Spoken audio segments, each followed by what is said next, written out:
রাজ্যে প্রথম Nipah virus আক্রান্তের মৃত্যু। চলতি মরশুমে এই প্রথম মৃত্যু হল নিপা আক্রান্তের। বেশ কিছুদিন আগেই নিপা আক্রান্ত হন ওই নার্স। বারাসতের একটি হাসপাতালে চিকিৎসা চলছিল তার।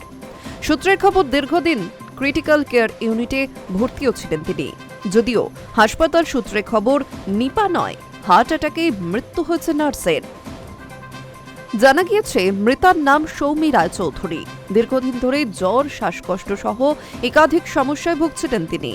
পরবর্তীতে পরীক্ষা করা হলে ধরা পড়ে নিপা।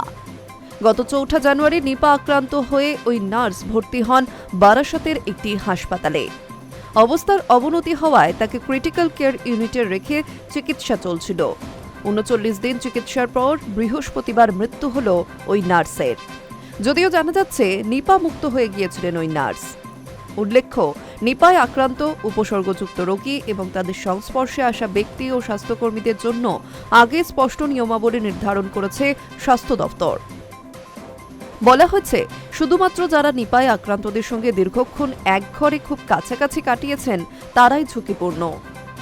এদের মধ্যে যদি কারো কোনো উপসর্গ না থাকে, তাদেরও ২১ দিন নিভৃত বাসের পরামর্শ দিয়েছে স্বাস্থ্য দপ্তর। স্বাস্থ্যকর্মীরা দিনে দুবার তাদের ফোন করে স্বাস্থ্য সম্পর্কিত খোঁজখবর করবেন বলেও জানানো হয়েছে। এদিকে নিপাকে রুখতে বিশেষ সাবধানতা অবলম্বনের পরামর্শ দিয়েছেন চিকিৎসকরা। জানিয়েছেন, ফল খাওয়ার ক্ষেত্রে সতর্কতা প্রয়োজন।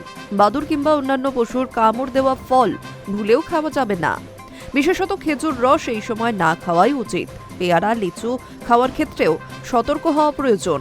রাস্তাঘাটে কাটা ফল এই সময়ে না খাওয়াই শ্রেয়, নইলে পুষ্টির পরিবর্তে সংক্রমণের সম্ভাবনাই থাকবে সবচেয়ে বেশি। Hi news network.